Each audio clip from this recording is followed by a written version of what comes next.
가정에서 여자의 역할이 중요합니다. 창세기 27장 45절 말씀. 내 형의 화가 풀리고 내가 한 일을 내 형이 잊어버리면 그때에 내가 너를 부르러 사람을 보내마. 내가 두 사람을 같은 날 한꺼번에 잃어버릴 수는 없다. 그런 다음에 리브가가 이삭에게 말했습니다. 나는 헷 여자들이 싫습니다. 만약 야곱이 여기에 있는 헷 여자들 가운데서 아내를 맞이한다면 내 평생에 무슨 낙이 있겠습니까? 아멘. 한 가정에 있어서 여자의 역할은 참으로 대단한 것이라 생각합니다.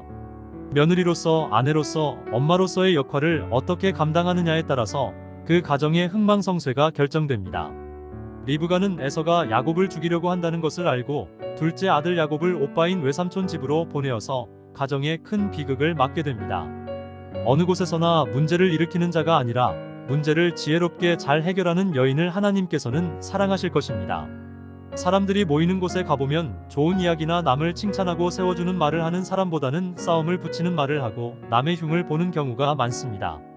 말 때문에 문제를 일으키는 자가 되지 말고 하나님 보시기에도 선한 마음을 가지고 이웃을 세워주는 지혜로운 자녀가 되어야 하리라 생각합니다. 아비가일이라는 여인이 생각이 납니다. 남편인 나발이 죽음을 당할 것을 먼저 알고 자신이 다윗에게 용서를 구함으로 남편을 살려내는 지혜를 보게 됩니다. 리브가는 늙고 눈이 어두워서 아무것도 할 수 없는 남편 이삭에게 야곱의 앞날을 상의합니다. 야곱을 이방 해적 속의 여자와 결혼을 시키면 안 된다고 말하고 있습니다. 많은 사람들이 예수를 믿지 않는 가정이라도 돈 많고 인물만 좋으면 사위와 며느리로 맞이하는 경우가 있습니다. 믿지 않는 자와 멍해를 같이 하지 말라는 하나님의 말씀에도 불구하고 데리고 와서 믿게 하면 되지라고 이야기를 합니다. 그리고 난 뒤에 가정에 엄청난 영적인 회오리 바람을 맞이하게 되는 것을 봅니다.